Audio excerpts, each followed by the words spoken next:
All right, hello everyone. Welcome to discussion number 8. Today we are going to go over the baroreflex. So, what is the baroreflex? It's probably something that most of you have not heard of before. However, it's a very important mechanism in our body, as it is our body's way of maintaining blood pressure.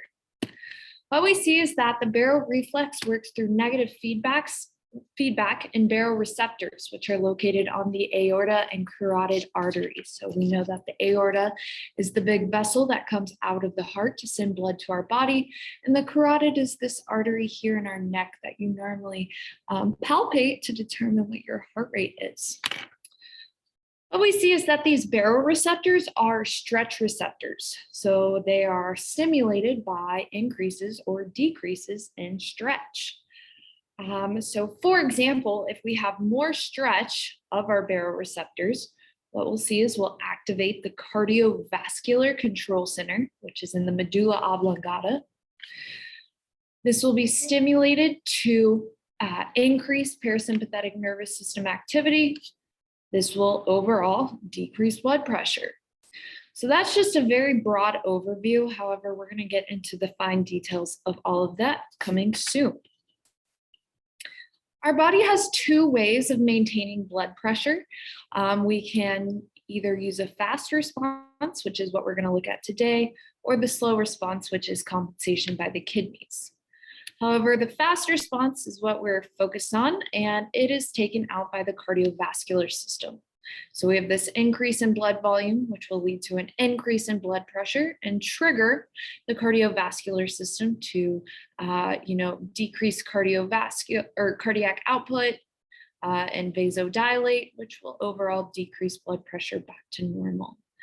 So I just pulled this from your textbook. I like this. I think if you want to pause the recording and kind of break this down, it's a great illustration of what's kind of going on in our body in the maintenance of blood pressure. So moving on, when looking at the baroreflex and our nervous system, we see that they work together pretty tightly. The cardiovascular control center, as well as the heart itself, is innervated by both parasympathetic and sympathetic nerves. Again, the cardiovascular control center is located in the medulla oblongata, which is our central nervous system. We see that the PSNS innervates only the SA and AV nodes, whereas the SNS innervates the SA, AV nodes, the myocardial tissue or the myocardium, the muscle of the heart, those contractile cells we looked at with EKG. And it also innervates the arterioles and veins. So those blood vessels that we learned are an exception to dual innervation. They only have that sympathetic innervation. So the baroreflex works through this SNS and PSNS output. This was kind of a review on innervation and what is affected. When looking at the PSNS, we see that it will decrease heart rate by releasing that acetylcholine to the pacemaker cells in the SA node through those muscarinic receptors. Just a quick review from Unit 2. So this is a great video to sum together the baroreflex. I will attach it under the modules and you can watch it on your own. I really enjoyed this video. I highly recommend watching it and taking some notes on it. Again, I'll attach it in the modules. We're not going to watch it in the video. So moving on to question number 1. We're asked to fill in this chart and discuss what low blood pressure or high blood pressure will do to baroreceptor firing rate, sympathetic output, and parasympathetic output. So let's start with low blood pressure. We can think of the example of like standing up too quick. If you've ever been sitting down for a while and you stand up really quickly, this normally causes a decrease in blood pressure. Sometimes it causes such a decrease that people will faint, feel lightheaded, and pass out. So what we see is that when we have a low blood pressure, baroreceptor firing rate will decrease. This decreased firing rate to the cardiovascular control center will cause an increase in sympathetic output, and sympathetic output and parasympathetic output are inverse of each other, so therefore PSNS output will decrease as well. So what we see is like, okay, we stand up too quickly, our blood pressure decreases. This will decrease the firing rate from those baroreceptors. This signal will be sent to the cardiovascular control center in the medulla oblongata to decrease parasympathetic nervous system activity and increase sympathetic nervous system activity. This will cause that increased binding of norepinephrine to those beta-1 receptors located on the heart, which will increase heart rate. It will also increase stroke volume and therefore lead to that negative feedback loop of an increase in blood pressure. So this right here is the recipe to increase blood pressure. It's the response to low blood pressure so we can increase blood pressure back to normal state. With high blood pressure, what we see is our baroreceptor firing rate will increase. This increased baroreceptor firing rate will cause sympathetic output to decrease and our inverse reaction of parasympathetic increase. So what we normally think of is this baroreceptor firing rate. We normally kind of think of it as the input side. So we input either a low or high firing rate, and we think of sympathetic output as our output side. So sympathetic output is kind of it's our output. So firing rate of the baroreceptors input, sympathetic output. So if we have a decreased firing rate of our baroreceptors, we'll have that negative feedback, that inverse reaction of an increased output.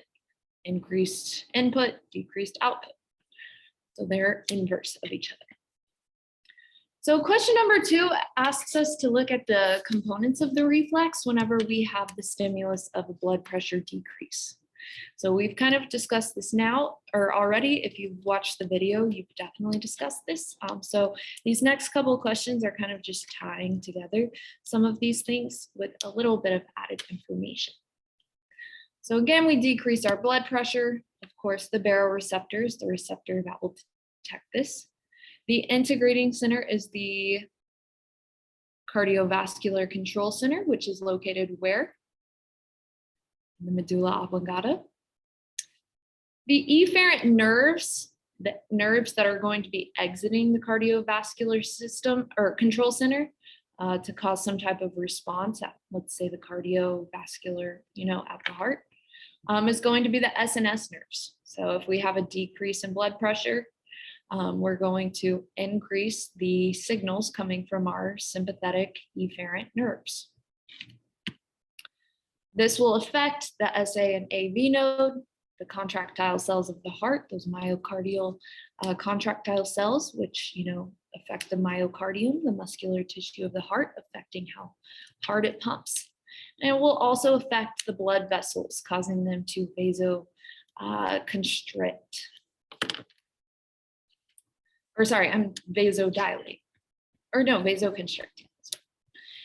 So with that blood pressure decrease, those baroreceptors increase their firing rate. This will, decrease their firing rate. This will increase sympathetic nervous system activity, causing an increase in signaling of sympathetic fight or flight signaling to the SA and AV node, increasing heart rate. To the contractile cells of the heart, increasing stroke volume, and also to those blood vessels, causing vasoconstriction. All right, so question number 3 is talking about this baroreflex and central nervous system interaction again. What we see is that in the baroreflex, the sensory neurons from the baroreceptors synapse onto multiple interneurons in the central nervous system. The interneurons in turn synapse onto the sympathetic and parasympathetic neurons, leading from the medullary, hard word to say, medullary cardiovascular control centers to the appropriate targets. So with this, we can, break down again what those effector tissues are going to be. So The PSNS mostly is going to innervate the SA node, also the AV node, but mostly the SA node. Whereas the SNS is going to innervate the SA node, the AV node, the contractile cells in the ventricles, and also the blood vessels. So we see it innervates the two nodes to increase heart rate rapidly.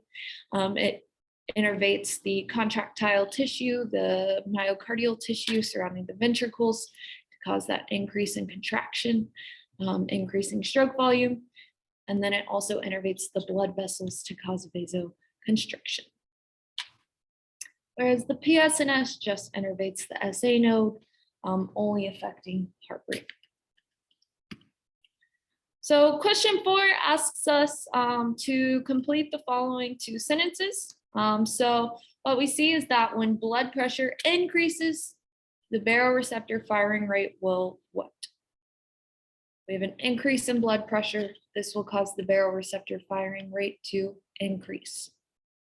This increase in baroreceptor firing rate will affect the firing rate of the afferent sensory neurons that link the baroreceptors to the brain, and this will cause that firing rate to also increase.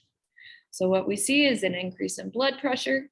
It's going to cause an increase in baroreceptor firing rate, which will, increase the firing rate of the afferent sensory neuron to the cardiovascular control center in the brain at the medulla. The appropriate response to this is to decrease blood pressure. So the cardiovascular control center will integrate this and decrease blood pressure. And to accomplish this, sympathetic output from the brain to the cardiovascular targets should decrease. So there's that negative feedback, that inverse reaction. An increase in blood pressure causes an increase in baroreceptor firing rates. This will cause a decrease in output, sympathetic output. So make sure you're able to make those connections and those relationships. So does the firing rate on the input side of the reflex match the firing rate on the output side? If you remember what I said, the input side is referring to the baroreceptor firing rate, whereas the output side is referring to the sympathetic activity. Therefore, no, the input does not match the output. That increase in baroreceptor firing rate is going to cause a decrease in sympathetic activity. Overall, decreasing blood pressure. So question 7 is asking us if the input signal increases firing rate, but the output signal decreases, would this be an excitatory or inhibitory, interneuron? And so what we see is that this is an inhibitory response. We increase input, this inhibits output by decreasing output. So we increase baroreceptor firing rate. This will inhibit sympathetic output, therefore decreasing output.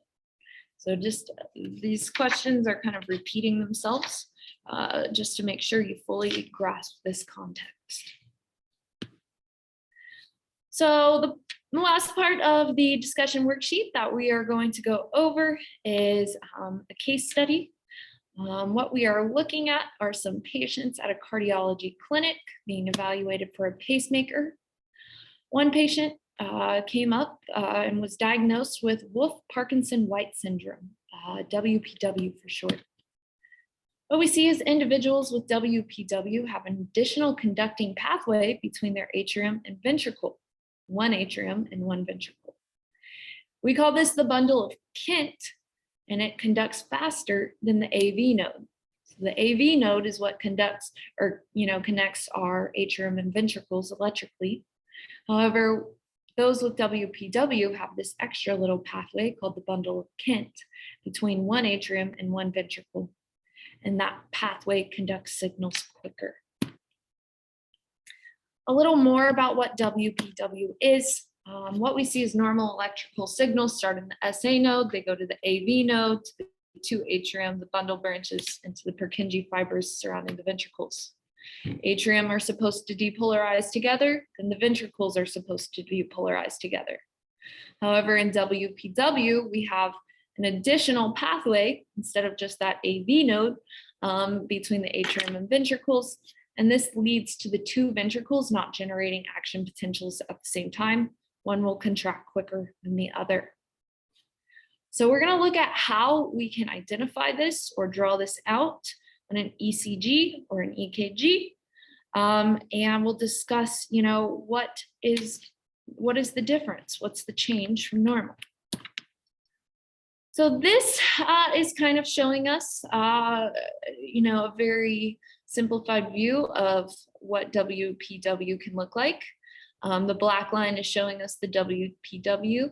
And what you can see is we kind of skipped out on that Q, and we had just, this increase right here. So here's a better view. This is what it would normally look like on an actual EKG.